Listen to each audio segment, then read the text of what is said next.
So we are now reviewing our Cycle 2 performance action plans, and we have our Level 3 ace boxers here from City College, Brighton and Hove. So on the left we have Kashim Cooper, Macauley Barnes, Charlie Wilson and Jacob Potts. So we're just going to ask them about how well they've got on and how they could have maybe done things better and how it's going to help them in the future. Okay, so starting with you, Cash, can you tell us about your technical PAP and how you think you've developed it? Well, I chose guard, and mostly I chose that because it's really important in boxing.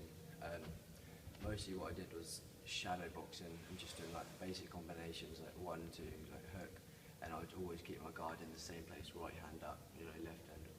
Just kept kind of being persistent with that. And what about things like text bars? Have you found those helpful? Yeah, I did that. So like in just a small area of the ring. And then people would be like, so obviously if my guard was down, then I'd get caught. So that's easy to improve on as well. Okay. So I did that a lot as well. Great, okay. And how do you think it's going to help you in the future? Well, just not getting caught with silly shots really. So the points, people won't score as many points against me. I'll continue to score more points against them because I'll just be technically better. Okay, fantastic. And just on the board here, there is actually a list of their PAPs, and what we're looking at here is Cycle 2, which is the winter one, which you can see here. Tech tap, physical and mental there. Okay, just moving randomly across now. Jacob, what about yourself? How about technically and tactically? What have you progressed on? Technically, well, I'm fainting, so it's all stuff on pads really, and it helped me in sparring. It all mixes up really, and technically was tactically, I mean, was foot defence. So it's helping me move off line of attack and that. Okay, so what sort of drills have you been doing, practices you've been doing to stuff improve? Like edge of range circles, stuff like that, stepping into short range, maybe back to long range, and just staying on the edge of range really, and moving in and out kind of thing, instead of staying in. Sure, okay, move off the line, pivots as well, with side steps. Okay, great. Moving across to you, Macca, so technically and tactically? Yeah, I chose feints and counter-attacks. Because I felt with feints it gave me a chance to be able to move into an opponent instead of just jumping in and throwing shots and getting caught with shots as well. Like with feints I could throw a shot and then draw them out and then come in and throw a combination of shots, which helped with my counter-attacks as well because it allowed me to move off line of punching as well and then come back with different kind of shots. Sure, and I think especially in the last part of the Cycle 2, we've been working well on pressurising, but then giving yourself a bit of room after, stepping back and letting people walk onto the shots with the counter attacks, rather than just sort of going around and trying to bully our way in. Actually creating room, and I think that's had a big effect on your boxing. So that's been great. Okay, Charlie, what about you, technically and tactically? I chose like guard for my technical because it would take with my guard I'd have my elbows up, so it'd take the power out of my shots. And, I'd do stuff on the pad, so if I had my hands down or had them out, just get a tap on my elbow to make sure I'd be keeping them in there. So. Okay, and do you think there's been good progress on where your guard position has been?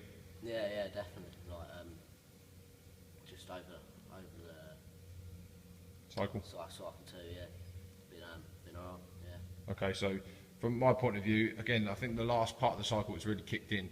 Obviously, lads, you're going to get a lot more progress towards the end where things start really sinking in, and the more you repeat it, the more it becomes second nature.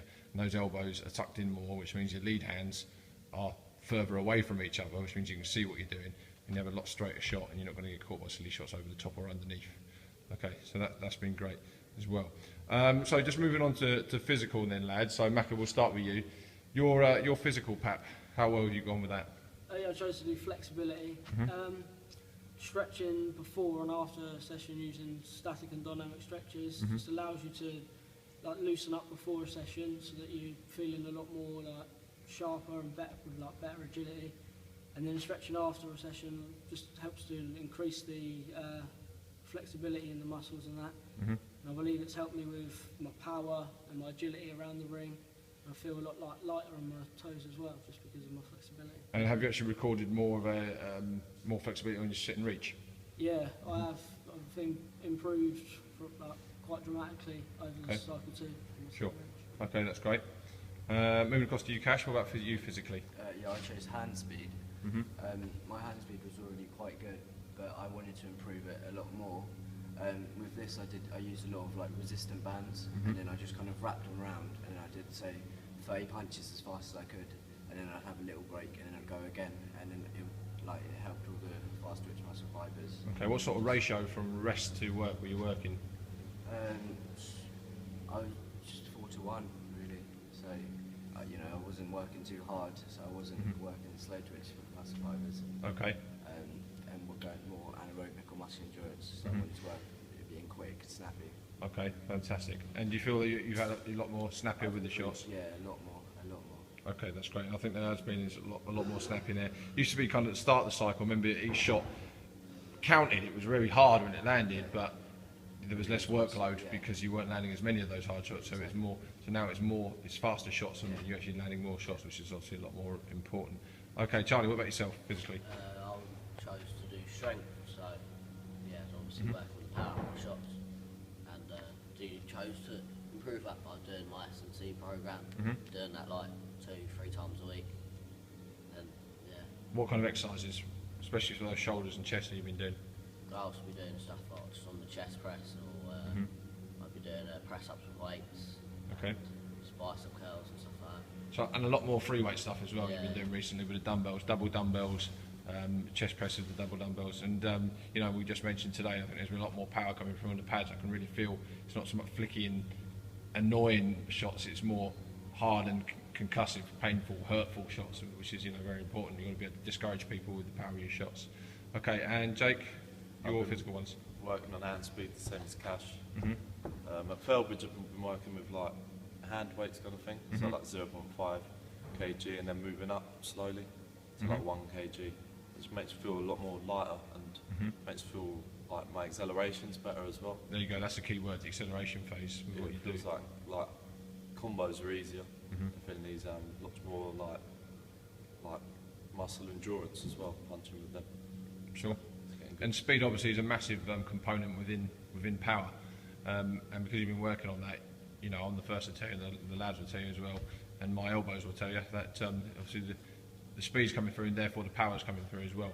So you can really feel that. So there's been a massive improvement on there. You've obviously had a bit of a leg injury in the last part of the cycle, so it's sort of kind of allowed you to focus a little bit more on that explosive power from your shoulders. Okay, well done, guys. So the final one is just mentally. So Mac, I've just moved to you mentally.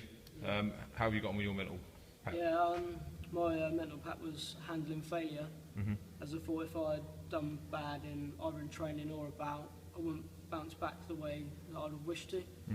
So what I'd done was after a session, I would record how I done and what I could do to improve that session, how I could make it better. So I'd pick out weaknesses of the session, and then on my next session I'd work on them weaknesses to try and improve what I felt didn't go so well in the last session. Okay, great. And you, Cash? Yeah, I chose weight control, like the effect it has on my mind. So what I did, I drew up a graph, and then I basically plotted like what I weighed like every week or so, like twice a week, and then I'd see like if I've improved, then obviously my confidence would build a lot better, and if I didn't, then I could see what I could work on and like the time I could have to kind of improve. Okay, and we're sort of early stages with that at the moment. Yeah, We've kind of really attacked that in the last part of the cycle, so we're looking to really plot that, and hopefully it helps with your motivation. Yeah, because if you're focusing on it, it motivates you to actually keep to your goals. Yeah, absolutely. Okay, Charlie, and your mental one? Mine was dedication, so I'd be like, I'd do stuff like keeping a log of when I'll be like, running and that, so I can have a look at how often I'll be going running and training, keeping a log of that. And yeah, that's it really. Okay, and do you think in the last cycle your discipline has been better?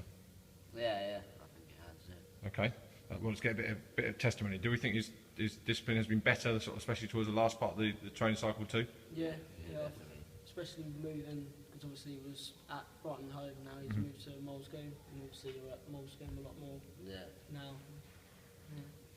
Okay, great. Yeah, completely agree. You know, first part I thought it was, you know, you selected discipline for a reason. It wasn't quite there, but I think the last part of the cycle has been a credit to you. You really dug in and really focused. And I think the fact that everyone's attitude is good in the camp has kind of helped you as well. So you know your focus has been a lot better, your discipline's been better, and as a result, your boxing's improved. quicker than it has done in cycle 1. So that's partly because of selecting the right mental pap and really applying yourself. Okay, so finally, Jacob. Worked on motivation, so just stuff like S and C, like plotting it down all on paper. So when I come to it, I'll know what like kind of goals I have to set and goals what I have to reach in that by the time periods and stuff like. Say if I push 70 kg, I want to get to 75, so I'll know what I want to get and stuff like timing runs. And goal setting is one of the major things in motivation. Okay, so you have been keeping a very deep log, and we'll put that in the portfolio as well, very sort of detailed log, should I say, which has been helping you achieve your goals. Okay, guys, so well done on cycle 2. So we've just started looking at cycle 3 now, and we'll be cracking on with that very, very shortly.